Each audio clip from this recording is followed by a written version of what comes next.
is super. He can sort of just elbow drop onto anywhere, which can cause a problem. So, you know, with a break, etc. But we'll have a look and we'll see what's going on. So, straight in there, Tribe immediately. Dre's getting aggressive and it paying off. The Edgar working out wonders. We were talking about whether we were going to get to see this coming in there. The Barley, also double Barley actually on both sides. The Rico for Jetson this time around and the Bell. But this is aggressive stuff from Dre. We'll finally get taken down. But there's Colette once again, as always, prevalent here on Hot Potato. We've seen Edgar used on this map a lot, and you know, there's always at least one player using it, and of course Colette's pretty standard in a lot of these highest matchups. But Tom now trying to push and put some pressure on with the Rico, but been a little bit difficult for him. But Skyrex trying to push into the center half, Jetting in that left lane, trying to cause trouble for Drage, but Drage is just doing his best to make sure to find an opportunity here to take on Jetton, but Jetton at least knew that he was going to jump on in and try and cause a little bit of a ruckus, but was able to keep his distance and take him down. So good preparation for that. He was very aware of that possibly occurring. But Tom, again, trying to put that pressure onto Semantic, but can't really get close enough. It's been a bit of a struggle for him, just trying to find an opening to exploit. Yeah, I'm very surprised to see SK not using a Colette here, but well, a Bell for Skyrex seems to be paying off here because they're popping off the shot. So great shooting from him in the end there. Tom will take down Semantic on the right lane at the moment. So Tom, the Barley brawl that happens out on the right there. And of course, Jet with that Rico. Now we should point out Rico, obviously with the heal, the bouncy castle is, has been nerfed a little bit, but Drage is causing all manner of issues right now on this backline. The Edgar is definitely causing the problems. Now, obviously, with Jetting up there, they will be able to get the double crossfire, effectively pin him down. But if Spen's got his super up, straight in there, and that's the damage continuing. That's why you have a Colette.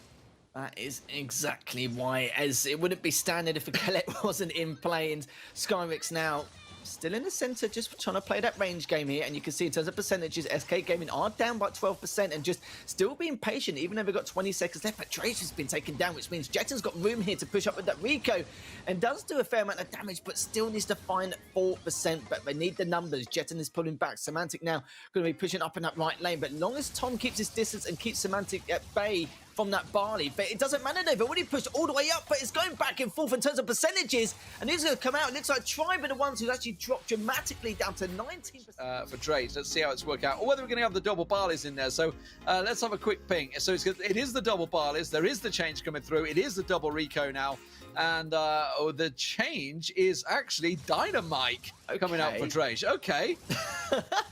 I wasn't expecting that, I gotta be honest. No, I wasn't either. I looked and I thought, okay, they've got the Dynamite out, but we'll have to see now. It looks like they're playing more of that range game here, but in a different style. But it looks like Semantic's actually switched lanes this time and has gone to the left-hand side to deal with Drage. And already Spen now trying to push up into the center, already taken a fair amount of damage, but so has Tom. But interesting composition. We'll have to see if Tribe can make this work. Yeah, certainly, definitely a different play style going on here. They've also tried to switch the lanes up. I think if you just mentioned that, sorry, I was looking at something else. But yeah, they're trying to keep the Barleys away from me. Obviously, Semantic and Tom were sort of very much on each other. Jetting this time over on the right-hand side. So interesting they're not going for a direct Rico sort of balance in the mid, because the mid is probably the best place for it, obviously with the boxes either side. See, that's the idea is you're going for the bounce. Good, I can't get my words out. The bouncy castle, which is exactly what we just saw Spen trying to do there, and putting the damage down on Skyrex. So a bit of a stalemate this one until someone goes down. Yeah, the only edge we can really talk about is SK Gaming down by 3%. So no matter what percentage it is, it means SK Gaming have to make this push. But they've got a minute left, so they've got plenty of time to try and find an opening to exploit. As already, you can see one already. Jetton's actually managed to open up that right lane just a tad as Tom was trying to recover from the last engagement. Again, keeping both Skyrex and Jetton away. But Jetton's already pushed all the way up. They found the opening here. Two members already taken down. And Jetton trying to stay alive, but at the same time, trying to keep Tom on the back foot, which he has done. Already done a decent amount. They're down to 71% with 40 seconds left remaining. Yeah, that's all they were looking for, right? Just get that kill in there, and then you can just turn it around and quickly turn and burn, get a couple of shots off. That's all they're going to require. Jetton once again, Spen goes down. So the Barley working wonders. Semantic finally picked off, but it is traded, so a 1-for-1. But Tom caught in the grinder there from Jetton at the moment. He's having to use that super to try and pop off and keep him at bay. He really wants to use it on the safe as much as he can, but they need to get aggressive here because they are losing out. Some great bouncing work from the Rico once again. This time, Draze is going to get around the back. Is he going to have time to get the damage down? You can see it's pretty close between them. It's pretty much a base race between the two. I tell you what, that was getting a lot closer. A couple more seconds, and I think enjoys playing it. And sometimes when there is a game mode you enjoy, sometimes you excel it better because you just want to play it more, which is, I still don't know about that. Oh, I like that. Straight away, coming straight in, and it's Draze who comes out on top in that little scuffle. So Drage on the Buzz, Tom on the Barley, Spen over on, I was about to say the Gene, but it's not. Actually, meanwhile, Skyrix on the Daryl. We were talking about Daryl, actually, the patch that came through for Daryl. He really is getting your face those double shotguns, but he went straight into the face of a Buzz, and that will be a bit of a kill, Buzz kill. Right there, that's what I did. But Frank, in the end, so this is a full brawler sort of setup with the Buzz, Frank, and Daryl. That's in your face from SK Gaming. Nice little tanky number, but remember, even though they lost that first siege spot, Tribe Gaming took no damage, and this is what I spoke about before, where Tribe Gaming still have 3 bolts. They picked up 1 whilst the bot was coming towards them, and already this is where the fight is going to be an important engagement as well. Jetten does take down Draze, but Draze gets a trade on someone else. Skyrix takes down Spen, and now it's only Tom left standing, and of course, with the Barney, there's nothing he can do. The only thing you can do now is just wait for the rest of his teammates to come on in. But you know what the Frank is like. You've got so much HP. You've got to do a huge amount there. Skyrix did take down one. Semantic took down Drake straight after. Tom again on his Larry once again and gets cleaned up perfectly. On his Larry, my God. Anyone that's not English, or actually anyone that's not Cockney is going to be like, what is he on about right now? What is this guy talking? He's talking rubbish. Well, I'll tell you what, the siege bot's going to get through. He's going to get a couple of punches in bunches off there, but it only takes him to 92%. But in terms of bolts, they are already very much equal. There's going to be the one turn back. Jet's going to get that, quickly much bank it, and immediately SK now in control. They got to keep hold of this mid though. Draze is going to come through, do what he can. Tom has got to keep them at arm's length, and that's very tricky right now with Skyrix, who's going to be looking at jumping in your face, because anyone that's played a Barley knows how horrible it is when someone like a Daryl jumps on you like that, because you just can't do anything about it. You have to try and play at full arm's length. And again, a level 10 siege bot, this is going to be very hard for Tribe to keep hold of anything here, because simply put, they've already taken damage. They won't have a time for another attack. And yeah, it's pretty much SK taking this one.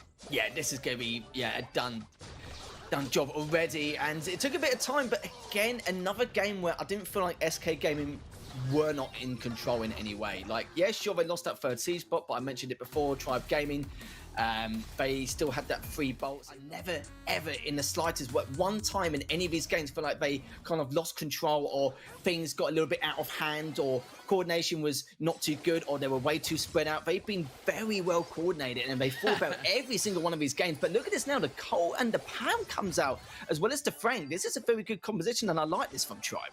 And then SK, meanwhile, completely switched over. They do still have the Buzz, but the Barley in there, and the Sandy as well. It is the Sandy down the bottom there. So I think they were kind of maybe reading into this and thinking, okay, what are we going to do to counter? Because they're probably going to bring Brawlers to the table, and that's exactly what they've done. They will get the first bot out. Yes, it's only level 2, but if you can get a punch in, that's all worth it. And there you can see last call goes down from Jet, and that takes it down to 60% on the first attack. Wow. Yeah, that's not something you normally see. Normally between 0 and 30%, but yeah, that's a large chunk, especially for that first bot. Spen's trying to push up on Skyrix. You see there, and will he be able to clean it? Yes, he does. So good stuff, and good start as well. Have the numbers, but the problem is they haven't got the movement speed. So Semantic, Jetta know that, so they're going to play the range game until Skyrix actually comes back to give them a helping hand, which they have done. So very well positioned. Both teams equally coordinated, but Jetten's the one who takes down Drage straight away. But Semantic's going to try and take down Spen, but does he do it though? I highly doubt it. Look at the HP difference. Good stuff there from him. It will be a tied siege though, so whoever gets this next bot is going to be in a world but of look at trouble. this. Look at this. This is so well played by SK. Honestly, they kind of lost control of mid, yet still kept control of the bolts. That's just how it worked there. Semantic is going to be able to bank this one. He is going to take him down. He will bank it. They're going to get the next bot, I feel. I mean, they did manage to tie it up there. Tom comes through. But that Sandstorm has just been doing absolute work for them. And while they were losing the left side, they lost mid-control. They finally lose a bit of control. Okay, 10 seconds for SK to try and regain control here. Or this is going to be the last siege going to Tribe and finally giving them a big chance here to try and get involved. It will. It's going to be a big bot. There's no doubt about it. Level 18 monster coming at you, SK. Yeah, this is a beefy boy. It's going to be a real struggle to keep him back. Got to try and stop him from doing 40%. But you know, SK Gaming, it's their last chance. But Tribe Gaming, so this is going to be their last chance. They're going to go all in on this eye. And look at that. Absolutely down for the count. Straight to 0 in an instant. And there we have it. Tribe Gaming with their first game in the series. And could second guess, depending on what SK Gaming should change around. But we'll have to see. This is one thing I'm very curious about. And oh, Skyrix, a Skyrix special, as you can see already there, D-Man. And you can see the Franks actually being traded out as well. So this is something we didn't expect, but at the same time, I do like these changes. Yeah, absolutely. So we'll see whether Skyrix going on to his trademark brawl that can work out for him. I remember in the interview, it was like, what makes this your trademark? Is honestly, I just love playing it. So, and then kind of people just think of me, that's my brawler now, and we'll see. Okay, he's going to go straight in for the kill and does manage to get it. Obviously, with the Siege 4 bot coming through, it's going to get some good damage. Last call goes down. In goes Semantic on the buzz as well. So there's a heap of damage. They may be able to take this in the first one, and they do. SK Gaming are in, ladies and gentlemen. That is the champions we expect to see. I didn't expect it to be the first one, though. That was madness. Wow. They literally took every single bolt from the get-go. Of course, it didn't contribute to the bot anyway, because it still had two bots left over. I just want to point out, they buffed that to stop that happening. That was madness. I don't remember the last time someone went all in on the first bot like that, but that was perfect. And that was not something I expected coming out the gates in this last game of this second set. But that does mean, though, D-Man, SK Gaming will be joining Mood Gaming for the ESL Mobile Challenge this season.